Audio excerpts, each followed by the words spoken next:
السلام عليكم ورحمة الله وبركاته، أسعد الله مساءكم بكل خير متابعينا الكرام. إذا لا يمكن تجاوز ما حدث اليوم. بغيت نخص له حلقة بوحدو بحكم هاد موجة الحرارة. يجب أن يتذكرها، يعني هي ماشي موجة حرارة بحكم ما فاتش 3 أيام، لكن نقدر نقولها الطقس الحار اللي حطم لنا أرقام قياسية عديدة اليوم كما أشرت في منتدى القناة. إذن أرقام قياسية لا يمكن تجاهلها ولا ندوزو عليها. هادشي غير عادي إخوتي الكرام. لاحظوا معايا 9 محطات سينوبتيكية حطمت أرقامها القياسية لدرجة الحرارة لشهر فبراير. الأمر غير عادي بل استثنائي. ممكن نشبه هذه موجة الحرارة بنظيرتها اللي كانت في 1960 اللي تزامنت مع زلزال أكادير. وحطمت أرقام قياسية عديدة. دايوغ بزاف د الأرقام ما زالت صامدة من 1960 كرقم مراكش، كرقم مكناس، رقم أكادير مزكان، أيضا رقم على ما أعتقد الدار البيضاء والرباط، سلا. هاد أرقام صمدت منذ 1960، في حين بعض الأرقام يعني بحال أسفي اليوم تحطمات، يعني تقريبا من 1960 تحطم الرقم ديال أسفي ب 35.6 درجة. نواصر حطمت الرقم ديال 2020 30.3 درجة ب 34.6 درجة.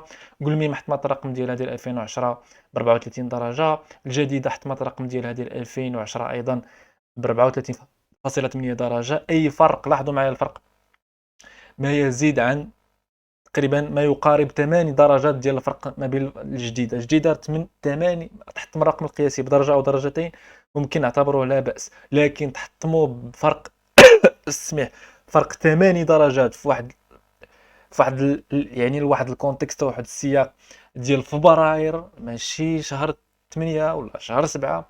فهذا غير عادي اخواتي الكرام. من قرير حطمت الرقم القياسية ديال 2020 32.9 درجة. خولي بقى 28.8 درويشة شوية وحطمت الرقم ديالها ب 29.8 درجة. أكادير المسيرة 35.4 درجة، في حين ديال الأكاديرين زكان بحكم أن أكادير المسيرة لم يتم استغلال المحطة يعني تقريبا في 1960. أما كون كانت في 1960 كان غيكون عندها رقم حتى هي صعب تحطيمه كنظير كالرقم النظير ديالو ديال 37.9 ديال أكادير زكان. إذا تحطمت الرقم القياسي ديالها. أيضا سيدي إفني 35.3 درجة، حطمت الرقم القديم ديالها ديال 95 ديال 33.3 درجة. طنطان حطمت الرقم القياسي ديالها ب 36.6 درجة. الرقم القديم كان 34.2 في 2010.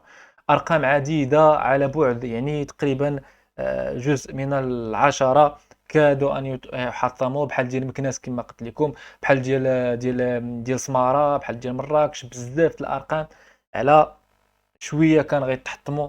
وبالتالي 9 أرقام في يذكر أن أكادير المسيرة والسيدي إفني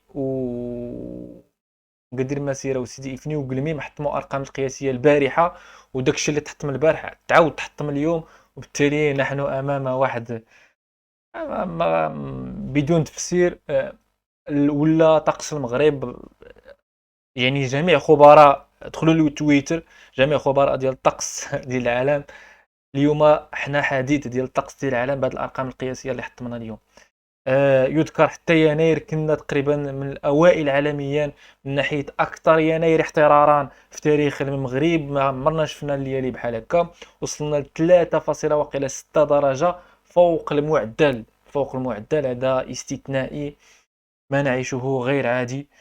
ويجب جميع المغاربة يوعوا ما نعيشه من تغيرات مناخية وما نعيشه من جفاف وندرة مياه.